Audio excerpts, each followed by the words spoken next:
Hey everyone, and welcome to This Explainer. Today, we're diving into a story where money, power, and history totally collide. It's this fascinating look into the past that proves, without a shadow of a doubt, that nothing is ever as simple as it looks on the surface. We're going to examine the incredible, kind of mind-blowing story of the Spanish crown and how having literally more money than they knew what to do with actually led to their downfall. So, I want you to start by just imagining something for a second. Imagine discovering a literal mountain of silver. Suddenly, practically overnight, you've got the power to buy any army, fund the construction of any palace, and command any sea on the planet. You are, hands down, the richest entity on Earth. Now, most of us would probably call that the ultimate dream scenario, right? But for 16th century Spain, it was actually a death sentence. Okay, let's dive into this, because here is the real jarring twist. Despite sitting on that absolute dream scenario of infinite wealth, 16th century Spain went bankrupt. And not just once, not twice, but 3 times in a span of just 40 years. 3 times. I mean, that sounds like a colossal failure of leadership, doesn't it? But, as you'll see in this explainer, it was actually a massive failure of arithmetic. Section 1, the illusion of infinite wealth, sitting on a mountain of silver.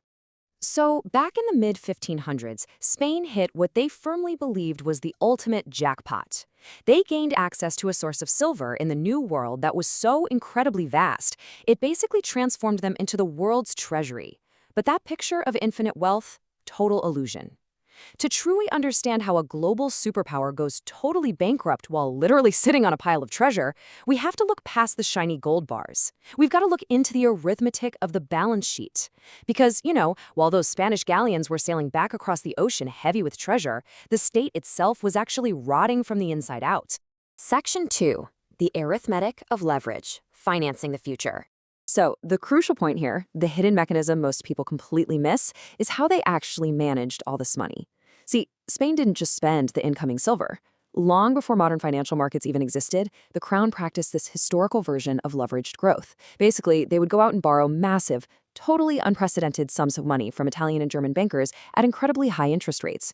And the collateral they used to secure these loans? The future silver shipments. Shipments that hadn't even arrived yet. Now, sure, this strategy worked perfectly, but only as long as that silver kept flowing uninterrupted and the empire's wars stayed cheap.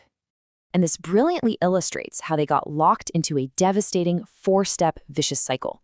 First, they promise those future silver shipments. Second, they borrow heavily from the Italian and German bankers.